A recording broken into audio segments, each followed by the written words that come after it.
spoiler, no? They have to settle the leadership question early on. And as soon as that is settled, then they can proceed with the planning, how to go about the impeachment. But again, the result of the elections are very telling, no? To my mind, the people is saying that, hey, we'd like to know the truth. So whether they like it or not, they have to go through the impeachment.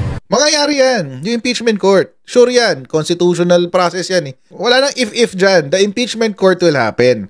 Pero yung conviction kay Sara, yun ang if. Oh.